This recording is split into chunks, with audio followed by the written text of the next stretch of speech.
Once described as more mission than a man, José de San Martín was an enigma, a victor who walked away from history. He was a key liberator of South America but was overshadowed by Bolívar and would end up in lonely, impoverished exile. To see how and why that happened, join me for this brief look at the life and times of José de San Martín. José Francisco de San Martín was born on February 25, 1778, in an isolated outpost because his father, a Castilian captain who had worked his way up through the ranks before emigrating, was assigned there. It was a remote Indian settlement called Yupeyu, which Jesuit priests had constructed to convert the Guarani, the local indigenous people, to Catholicism. But when they were expulsed in 1767, San Martín's father was put in charge. Captain Juan de San Martín would eventually become lieutenant governor of the department of Yupeyu, an honest man noted for never abusing his position for personal gain. As a result, money was short, and the family would move to Buenos Aires in 1781 and eventually back to Spain in the next few years. José was the youngest of 5 children, 1 girl and 4 boys, who would all follow a military career, including one that would be stationed in the Philippines for most of his life, Juan Fermín.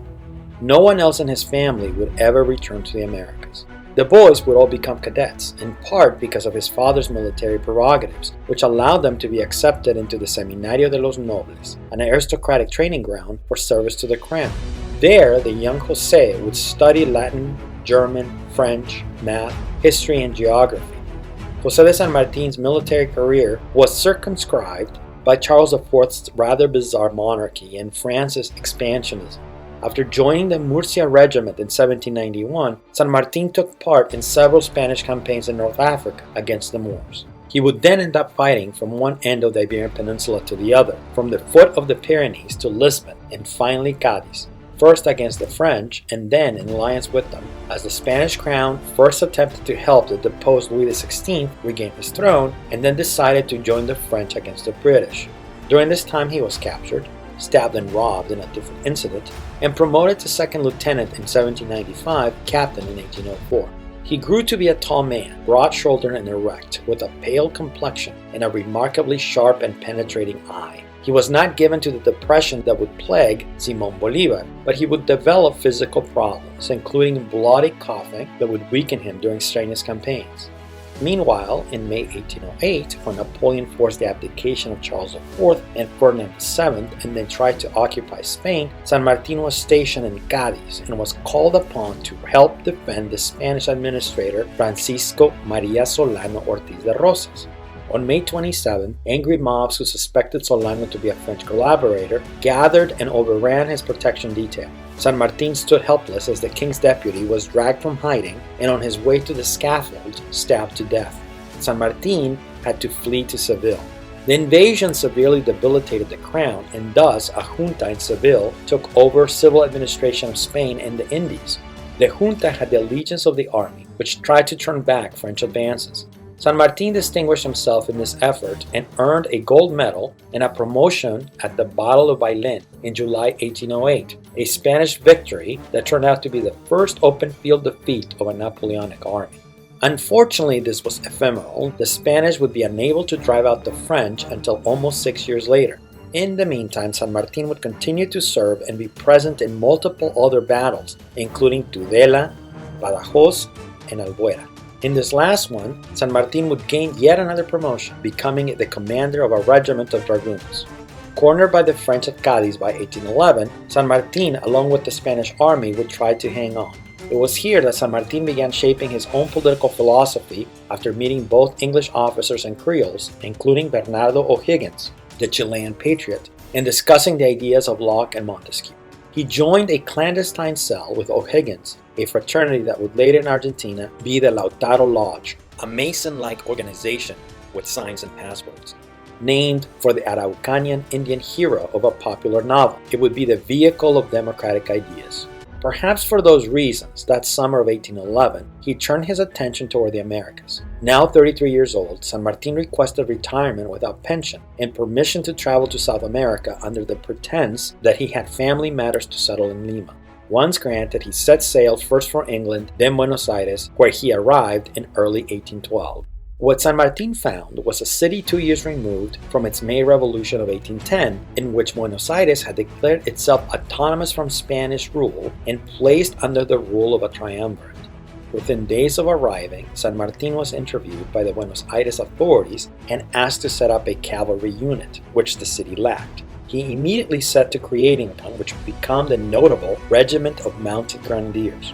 Likewise, just a few months after arriving, he met and married María de los Remedios Escalada y de la Quintana, a woman 30 years his junior, the daughter of a prosperous and independence-minded merchant. As all of this was happening, Buenos Aires kept trying to get other areas within the Viceroyalty of La Plata to declare themselves independent of Spain and acquiesce to their authority. Manuel Belgrano, one of the original members of the Buenos Aires Junta, had been in charge of this operation with the Army of the North in what is now Paraguay and Bolivia. The results were mixed, however, and in October of 1812, word reached Buenos Aires that Belgrano's troops had been defeated in the north. This, coupled with the attempt of the triumvirate to replace itself with the candidates people found too conservative, prompted a riot. In response, San Martín's grenadiers set out to keep order and assure the creation of a second triumvirate, which was seen as more committed to independence. The new triumvirate then promoted San Martín to colonel and declared a popular assembly which would eventually commission the composition of a national anthem, dictate the abolition of slavery, remove nobility titles, and proclaim popular sovereignty and freedom of the press. In his new role, San Martín would have his first battle in the New World in February of 1813.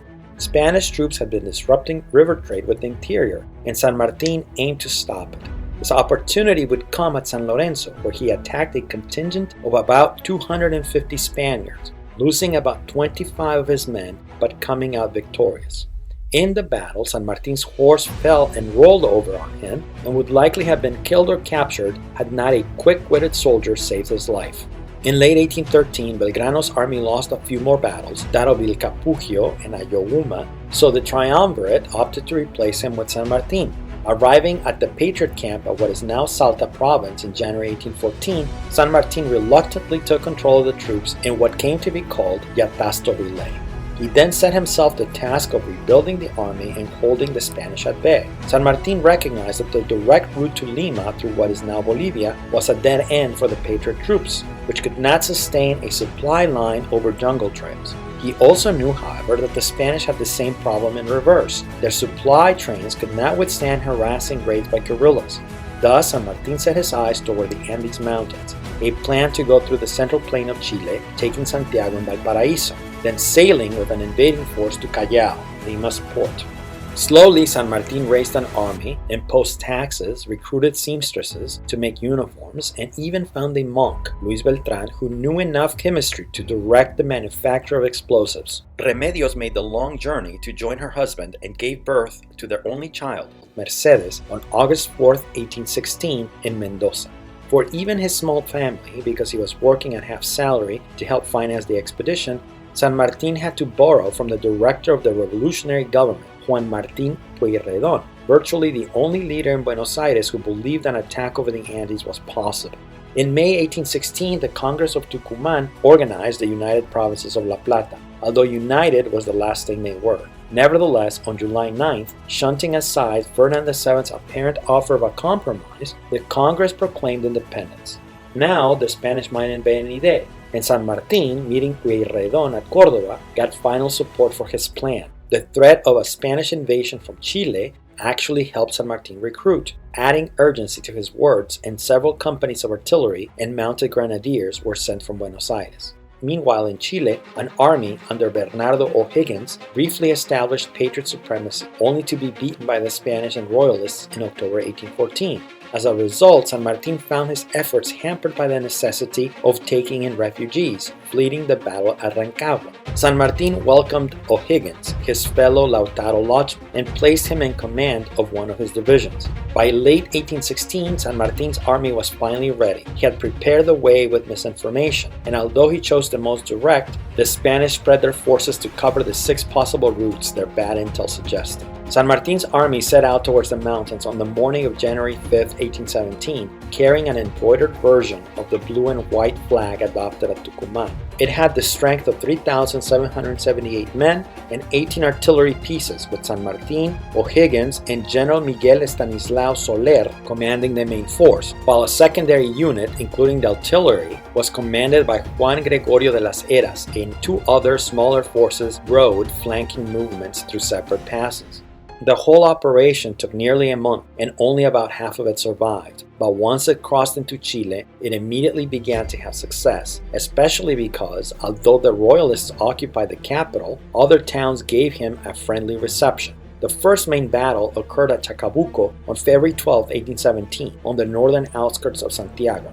San Martin's strategy was a pincer movement, with Soler leading the west column and O'Higgins the east one, and it was successful. Rafael Maroto, the Royalist commander, barely managed to escape, retreating along with the remaining Spanish troops to Talcahuano, a Royalist stronghold that could be reinforced and provisioned by sea. The royal governor of Chile, Francisco Marcó del Pont, was not as lucky. He was captured and would die in prison in 1819. Meanwhile, the Patriot forces entered Santiago triumphantly the next day and set to create a new government. They offered San Martín the position of Supreme Director of Chile. He declined and suggested Bernardo O'Higgins instead, initiating a new period known to Chileans as Patria Nueva. San Martín then returned to Buenos Aires to request funds for a campaign to invade Peru, but wasn't successful, especially because the Portuguese had invaded what is now Uruguay in late 1816 and were threatening Buenos Aires. Disappointed, San Martín opted to return to Chile, but his wife Remedios was forced to remain because of their daughter's health problems. In the meantime, the Spanish attempted to reconquer Chile and sent reinforcements to Talcahuano. San Martín and O'Higgins met with their forces at the Battle of Cancha Rayada in March 1818, a showdown that ended as a victory for the Royalists despite being outnumbered. Fortunately for the Patriots, it ended up being only a minor setback. Only a few weeks later, the armies would meet again on the plains just west of Santiago at the Battle of Maipú. This time, the Spanish were decimated, effectively ending their rule in Chile.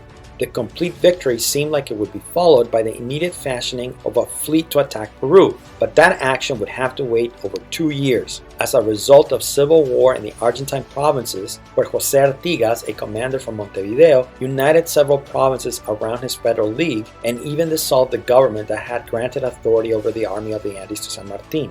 Indeed, the Buenos Aires authorities asked San Martín multiple times to come to their aid, but he refused, leading to a new Argentine confederation which would eventually reinvest San Martín with the legal authority over the Army of the Andes in the so-called Act of Rancagua. Boosted with new financing from Chile and a fresh legal command, San Martín finally sailed for Peru from Chile on August 20, 1820. His refashioned army was composed of 8 warships, 11 gunboats, 247 cannons, and a crew of 1,600, most of them Chileans. He also had the help of Admiral Thomas Cochrane, a British naval officer famous for his successes against Napoleon, who had become a mercenary for the Chileans starting in November 1818 and was named commander of the naval fleet.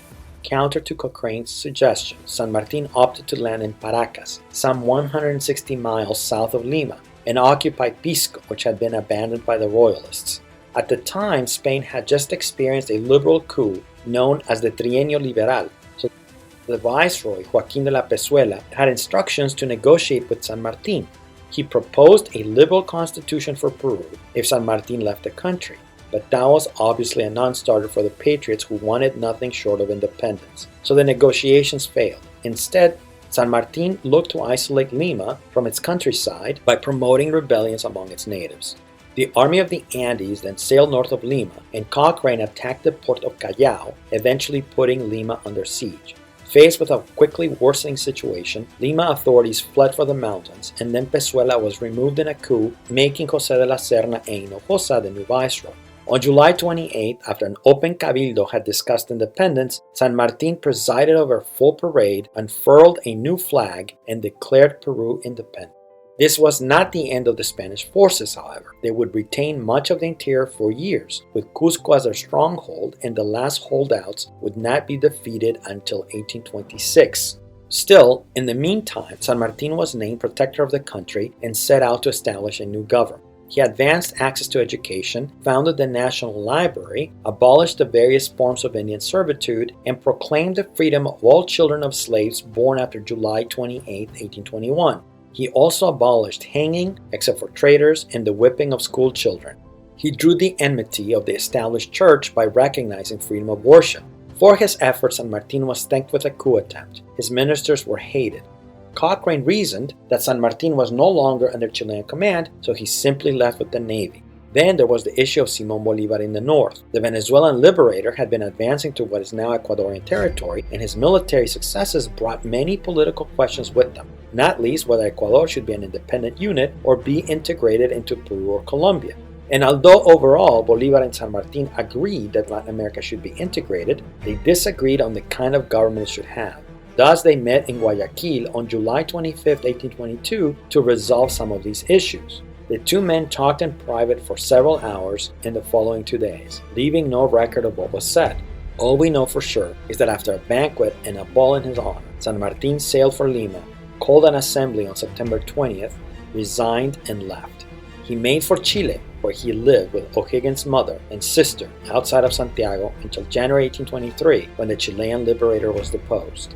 San Martin then found relative contentment in Mendoza, but he could not go to Buenos Aires because he had been declared a traitor. Indeed, when in the winter of 1823, word came that his wife was ill at her parents' home, he had to stay put, and so was not there when she died in August of that year.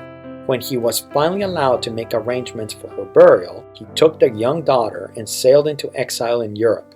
He settled first in Brussels. His Peruvian pension was slow in coming, but he eked out a living on income from property. Both politics and penury, for San Martin was both a famous Democrat and poor, condemned him to a fitful wandering, carefully watched by chiefs of police. Between 1824 and 1830, San Martin's passport was stamped with 47 visas. Between 1831 and 1849, there were another 10. Returning to Argentina briefly in 1826, he found the country beset by its usual problems, a poor refuge. Back in Europe, his brother Justo joined him, and he managed to keep Mercedes in private schools in Brussels and Paris. She would marry Mariano Valcarce, a man who briefly served Argentina until he too was forced back to Europe, reuniting the only family San Martin had. Eventually, an old friend provided San Martin with an income to keep him, at long last, comfortable. When he expressed himself, even writing from Europe, his views attracted opposition. He praised the strength of Manuel Rosas, which won gratitude from the despot, and forgiveness from Sarmiento, but calumny from Rosas's many enemies. His countrymen were more gratified when San Martin criticized the British and French blockade of Buenos Aires in the late 1840s. But the tangle of European and Latin American politics dogged San Martin's path.